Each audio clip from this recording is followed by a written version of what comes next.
You know? Yeah. Yeah. What's up? It's your boy B-Nyce. My man to the left. Caleborate in the flesh. TBKTR forever and a day. What's happening? Yeah, let's get it. The Bay Area's very own, Berkeley. Yes, sir. Sacramento, man. Berkeley, much love.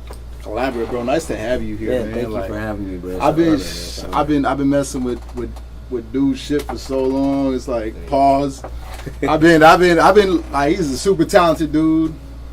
Been doing our thing. Collab, man, talk to me, man. Real person out now.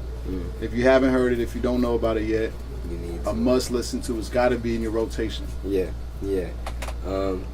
Shit, man. The project just came from me telling my story and the things that I was going through from the last like 8 to 12 months. You know what I mean? And I just spoke from my position as a young black man, as a young black artist, college student, college dropout, a son, a brother, a friend, the whole nine. So it was like a very honest, almost like my journal entry to the world type thing, and from the world from my perspective, from my eyes. You know what I'm saying? Like shit like that. Yeah. So the title spoke for itself. Yeah. It's like a real person perspective is what I got from it. Just like listening to it from the first track to the last track.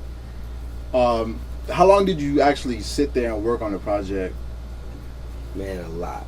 I put a lot of hours into just like perfecting each record and perfecting each verse, and then I also spent a lot of time just listening to the project. You know what I mean? Because you gotta like test it out. You know what I'm saying? So I would listen to it while I was working out, while I was playing video games. You know what I'm saying? Smoking with friends, driving, riding on a train. You know what I'm saying? Whatever. So just like a lot of time, just sitting with it like real art, and just, you feel me? Just like continuing to chisel at it like a brick. It was like a working art piece. It was like a moving, working. You know what I'm saying? And so as I was moving, it was moving with me, and I was just making sure that it fit. It was kind of like Kanye's Life of Pablo, where it's just like.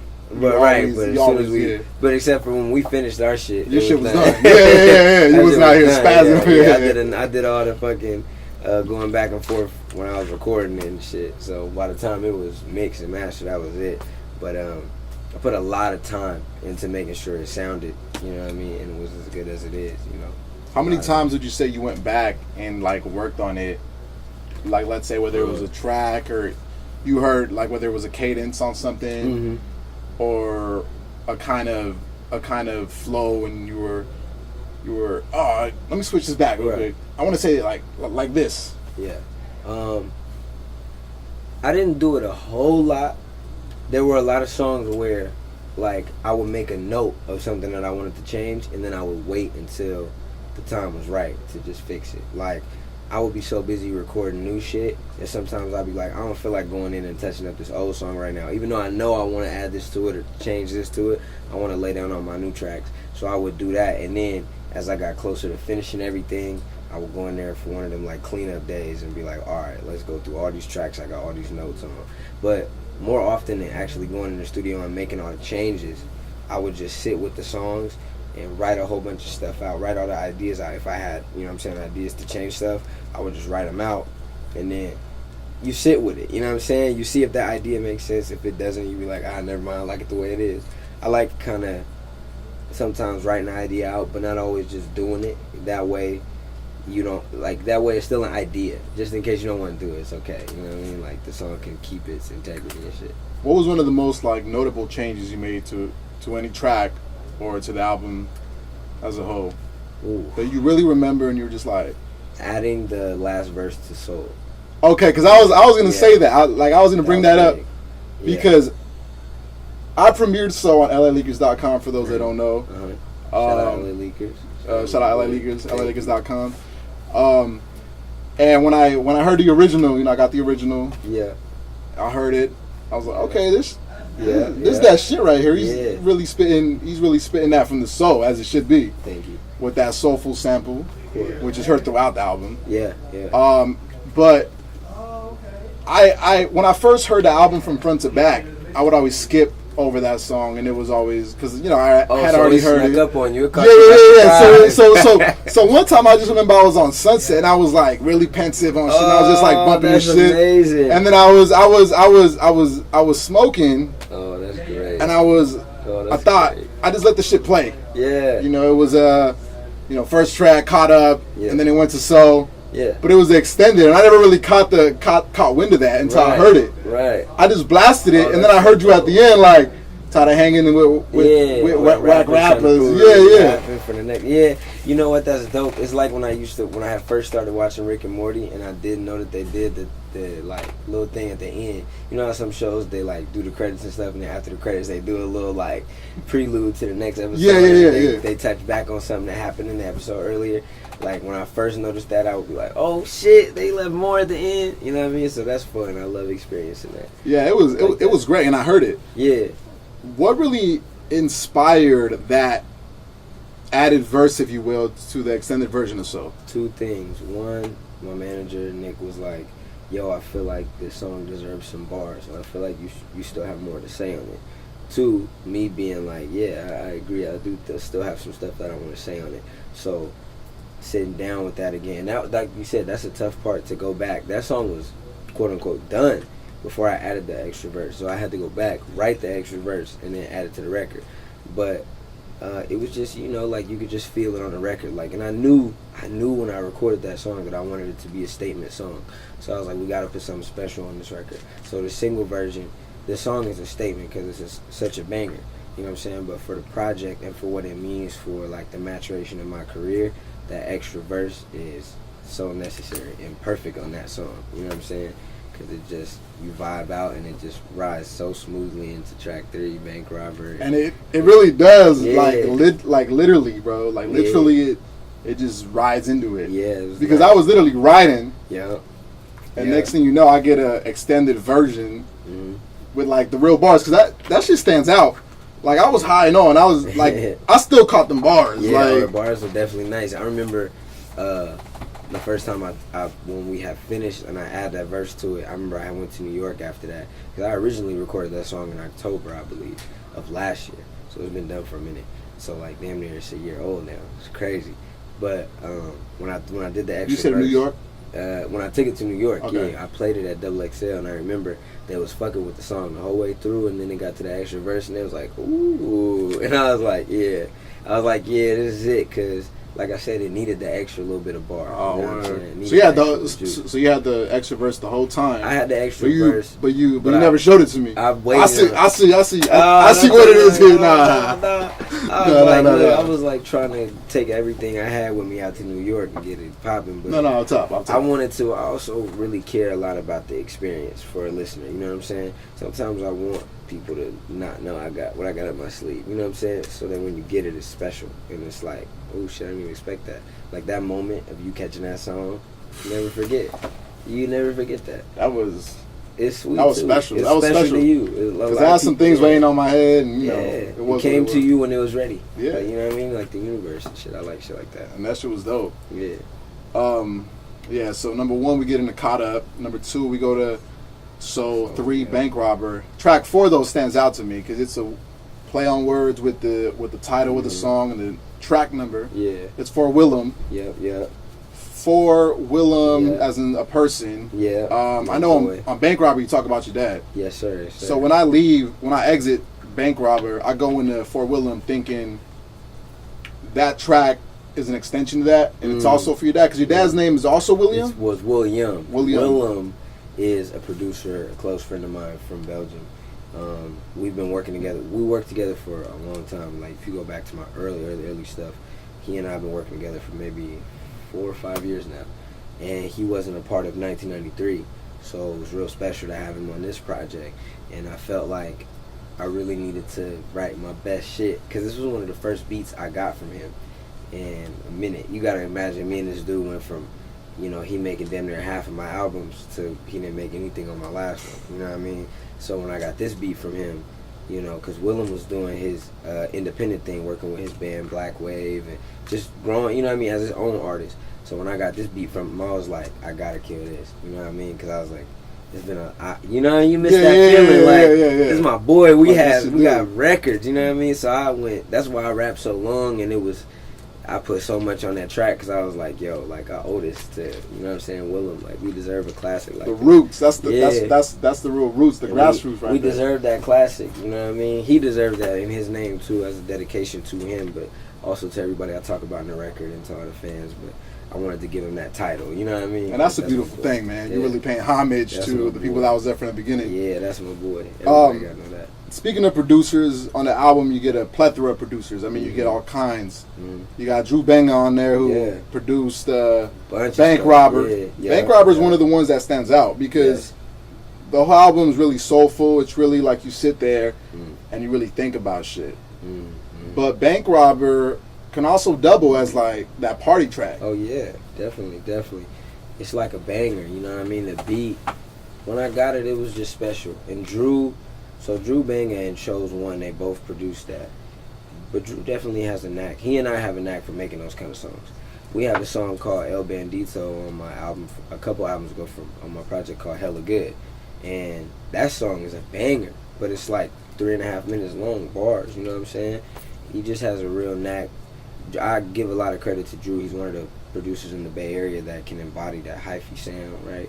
He can give you that hyphy energy, but takes you back to like the hyphy movement. But his drums, everything could be hyphy. He could even play hyphy keys, you know what I'm saying? But it's for whatever reason, it still stays soulful, hip hop, and it's contemporary.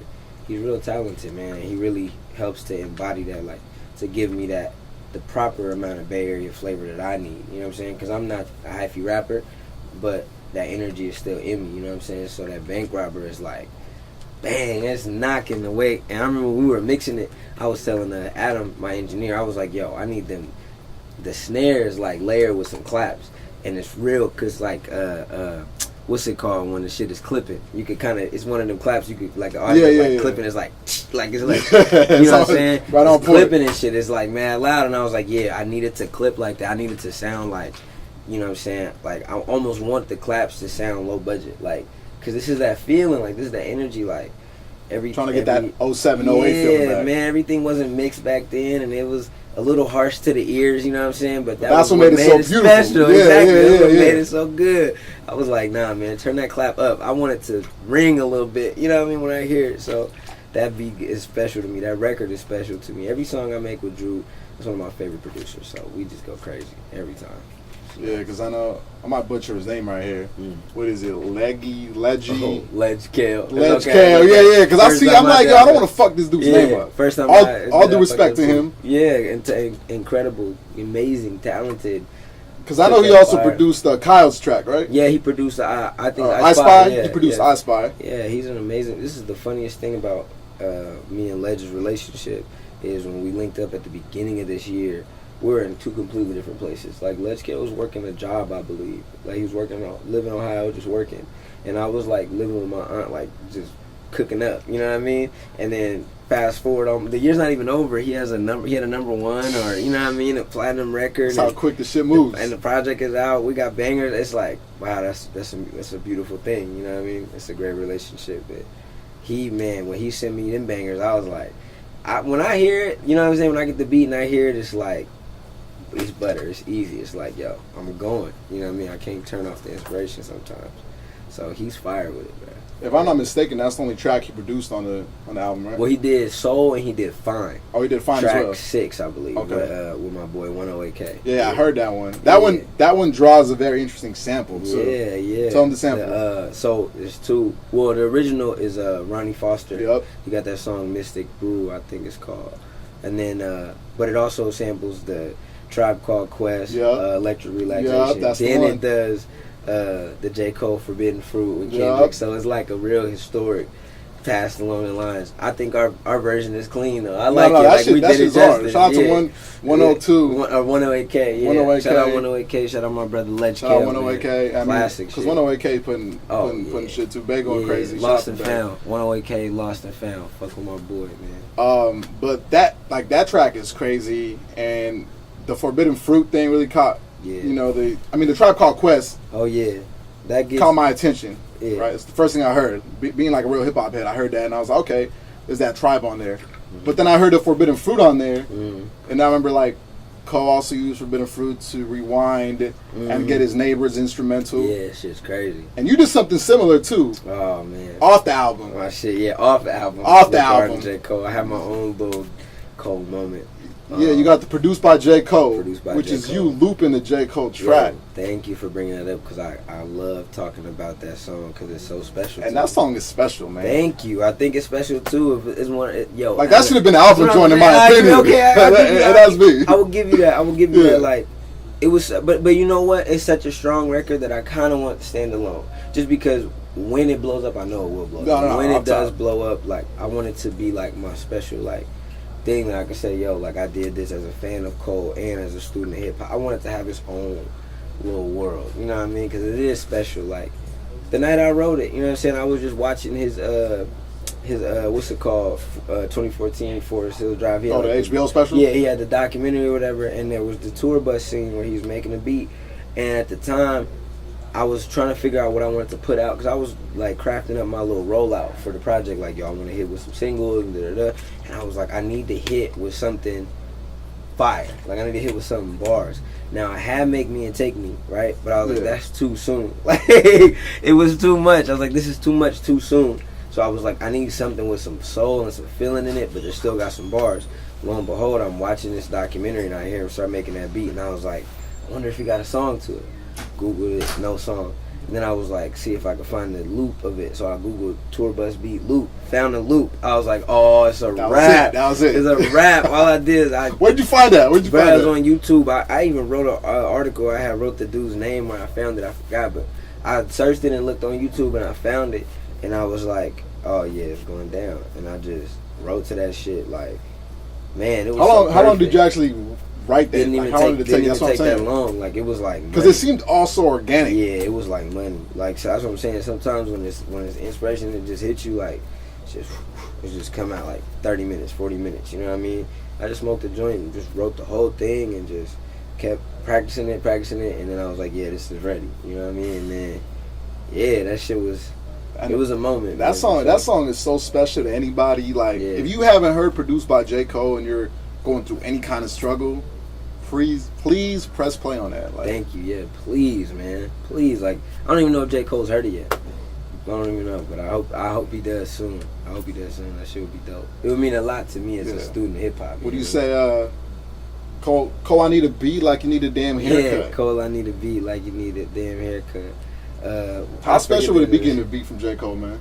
It would be dope. You know, it would be even more special. Well, I don't want to say even more, but I'm like thinking to myself, even if he don't give me a beat, if he just gave me the beat, that beat, then I rapped on and just gave me some stems so I could clean it up. Yeah, that would be cool too. Like, you don't have to make nothing new. A little bit of clearance. Clearance. Yeah. Let me get some fresh kick and snare because it's off of YouTube. Yeah. We had to like beef it up ourselves. I had my homie Ian McKee, my friend Julia Lewis. We like tried to beef it up. You know what I mean? Give it the low end so it wasn't sounding all YouTube distorted, but it's still a YouTube rip. So if Cole gave you that, would you give it a part 2 with fresh verses and all that?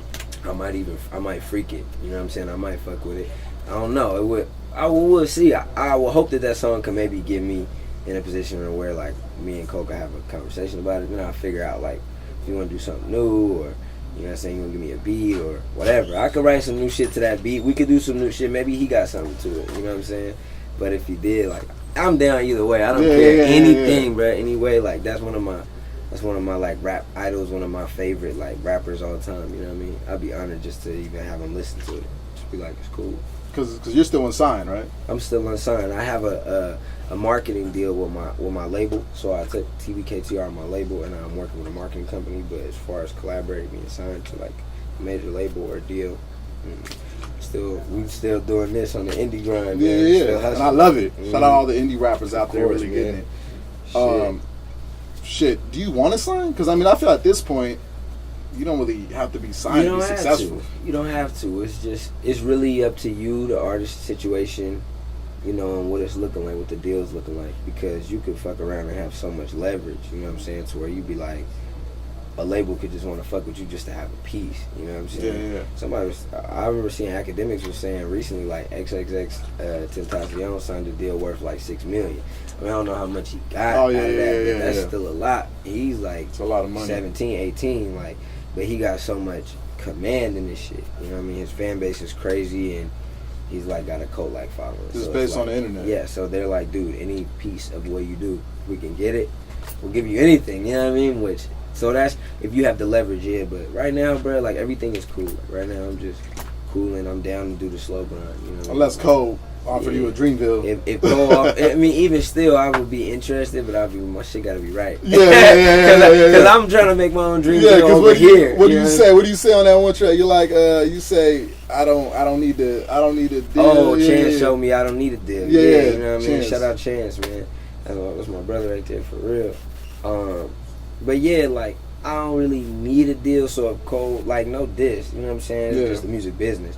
Like, if Cole said to me to do, I'll be like, look, man, it's just gotta look right. It's gotta look good. It ain't gotta be all multi-million, do all that, but just, you know what I want to do. You know, I want to do my thing, kind of indie, and still have control over my career. So as long as it's like that, and I'm just playing with the team, you know, maybe I can do my thing. That's cool. I can play on the team, play on the squad, and that's what it comes down to. That's all it is, yeah. That's what it is. Aside from Cole, I know Cole's one of your big inspirations. I know Weezy's another big inspiration because we were talking about 1993, your last album before Real Person. And on 1993, you had that '08 Carter Flow, which was the one that stuck out for me. Thank you. And I mean, shit, I've been following you for a minute now. Yeah. I've been going with the sound, trying to show everybody I meet, I'm like, yo, you gotta listen to this dude collaborate. It's crazy. This shit is out of here. Thank you. So it's on that '08 Carter Flow. You like replicate Weezy's flow from his mixtape era days. Yeah. How did that come to be, and what does Weezy really mean to you? On that record, I did try to do my Weezy homage. Now I feel like I could have done even better, but I'm always feel like that. I'm gonna listen to a real person and be like, I could have done perfectionist. Of course, all big time, too much. But Wayne, man, more than anything, beyond just being impressed by his bars, beyond just being impressed by how fucking cool he was, Wayne had this like mentality. He was like Kobe in his prime. Like Kobe had that Mamba mentality, that killer mentality. Wayne had that killer mentality, and I always just the thing I love the most about Wayne but definitely was at a certain point his work ethic. Yeah. At one point, no diss. You know what I'm saying? People 30-something years old, you gotta live your life. But at that time, when he was just going crazy, like Wayne, man, I feel like he didn't sleep. I feel like he didn't even eat.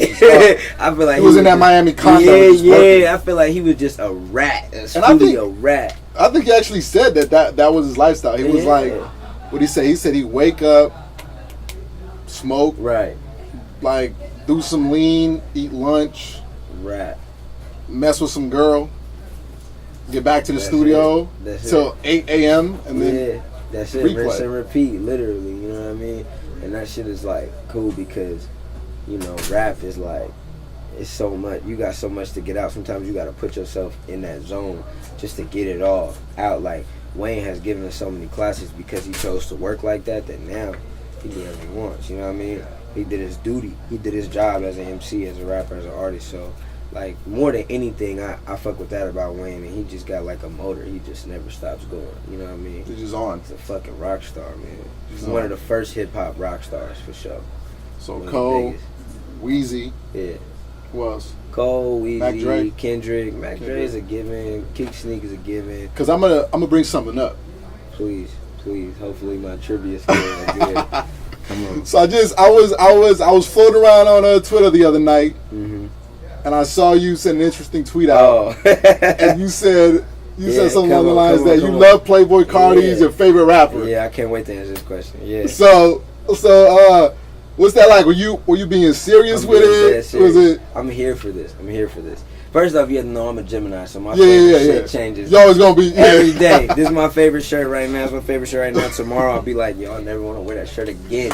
Why would I want to wear a fucking black shirt with, like, you know what I mean? With some shit on it. I just need a simple shirt. Why the fuck did I wear that? Like, that's how I be. I'm a Gemini. But and not to say that I'm gonna do that about Cardi, but just to say that, like, with the vibe that I'm in, you know what I mean? Like, let me put it like this too. Like, just because I'm an MC, like, don't mean the only rap that I like is like conscious rap or MC. You know what I'm saying? Bars, lyrical. Yeah. I'm able to like appreciate and like fuck with a rapper no matter where they come from, no matter what their background is, no matter what their sound is, as long as what they talking about is what they do is real, it's honest as them, I'm rocking with it. Like Cardi to me, like he don't have to be a lyricist or nothing like that. That his whole vibe, his whole wave is like he like a, you know what I'm saying, Egyptian prince. You know what I'm saying? He like on some fly, fucking too fly, like pretty boy style. I got beautiful model women, you know what I mean? And everything is 5 stars. And he just rocking out. And he be, I write it, I talk about it, I do that shit. Like he just be rocking out. So I got a lot of artists I fuck with like that. You know what I mean? I fuck with my MCs too though. Like, you know what I'm saying? My favorite album this year is Damn. You know what I'm saying? By Kendrick, like that. Like to me, that's the shit. And for a minute this year, Kendrick was my favorite rapper. Just nobody could fuck with him. You know what I mean? But my music taste is hella broad, hella fucking vast. You know what I mean? So, but right now, Playboy Cardi, he dressed hella cool. His fucking aesthetic is fire. His beat selection, he's raw, bro. Performance game is crazy. He always got models with him. I fuck with Cardi. That's what you want to do. I fuck with Cardi. Yeah. I just not even that necessarily if I want to do it. It's more so I just see what he doing and I'm like, you know what I mean? Like, salute. You know what I mean? I rock with how you get down, you know? And I feel it. Like, I understand it. Yeah, man. Because, I mean, Cardi is a total different style from the person you are. But I appreciate that you appreciate. Because a lot of, there's always this big gap. Line. Division, This big, like, line drawn in the sand, this lyrical rappers and quote unquote mumble rappers. It doesn't have to be that because it's like what I do, like what I'm doing over here, like I'm great at what I do and I'm trying to be the GOAT at what I do, and there's a handful of cats that's in this realm doing what I do over here. You know what I'm saying? I'm trying to be the GOAT at what I do. And Cardi does what he does. Cardi don't come over here trying to be, you know what I'm saying, MC like that. It's not really his thing. He just he just rap, he just be vibing on the beat, and for what he do, like he one of the hardest, you know what I mean? He one of the illest, like he got his upside is crazy. So it's like I said, it's like respect from both sides. Like I see you over there doing your thing, you see me over here doing my thing, I'm still rocking out with the fashion, you still rocking out with the fashion, and I come do my freestyle, it's lit, you do your freestyle, it's lit. It's 2 different waves, but you know what I'm saying, they still lit, you know? Nah, absolutely. Yeah. Man, so we're gonna wrap this up, but one thing I wanted to leave off with, because this was weighing heavy on my shoulders, is I know out of everybody we just talked about, Cole is like the ultimate inspiration for you, and even on I think it was So, right, where you say you don't want to let Cole down, or sorry Cole, like after you mentioned his haircut thing, you like Cole, I don't want to. That was on Produced by J. Cole. I said something, I forget the fucking line. Yeah, Produced by J. Cole, but something like that. It was something along those lines. It's getting hard for guys like us. I said something like that. So I know Cole did a song for Nas called Let Nas Down. What are the chances of us getting a Caleborate track, Let Cole Down? Just to pay homage and, kind of take the baton and just move along with it. Maybe, you know what I'm saying? I mean, I feel like my Produced by J. Cole is like my version of that. Yeah. And I feel like the reason why, because you know what, putting his name in the track and taking the beat like that, it was real audacious. You know what I'm saying? It was a very, like, ballsy move. Yeah. If you going to do that, you got to body it. And I feel like I bodied it. So I feel like at that point, you know what I mean? Like, that's my homage, because I'd rather be 1 for 1 than 1 for 2. You know what I'm saying? It's like the Remy diss or whatever. She did this shit there and it was crazy, and the other one was like, wait. So I want to leave it. What's done is done. What's right, and just ease back. Next thing, I feel like my next thing that Cole is gonna be a part of is our own song. You know what I mean? There we go. Hopefully. Cole, fuck it up. Man, please send me a beat for real. So I know you got throwaways. Right. I know you got shit in the vault. So what's on the agenda for the rest of the year and next year? What can we expect? Because I know you like always like 3 years ahead. Yeah, always real person right now. Just pushing it and promoting it. You know what I mean? I put a lot into this project, my fucking heart and soul. So I'm not gonna rest until I feel like it's gotten what it deserves. In the same vein, in the meantime, always recording new music, trying to branch out and continue to grow and work with other artists, people that I find, talented and interesting, and people that want to work with me, and just, man. Who's like one of those people? I always shoot for the big dogs. That's, I always want to get Kendrick, Cole, fucking Dre, Travis, or a big feature. But even people that's near me, you know what I'm saying? Other MCs, Jid is cool. I really fuck with Earth Gang. You know who I was just listening JID. to? Yeah, JID. This cat, Amir Vaughn, he's a part of this group called Brockhampton. I don't know if you ever heard of him, but Amir Vaughn is nice. I've been fucking with Brent Fayez today. The cat who was on that Gold Link record, shit, Gold Link too. Yeah, you know what? Any young person is, you know what I'm saying, pushing the culture forward is doing some real shit. It's not even about names, honestly. It's just about talent. You know what I mean? Shit, follower count could be lower than mine or higher. It don't matter. Like, if we both doing some raw shit, like, let's just do it for the sake of music, you know? For real. Well, I'm top, man. Yeah. I appreciate you B-Nyce, joining thank you me. for having Long me. overdue. I'm honored, baby. I'm Family. honored. Come on, We're man. gonna link up forever, man. B-Nyce, the boy Caleborate. Real person. LA. Bay. Everywhere, baby. LALeakers.com, baby.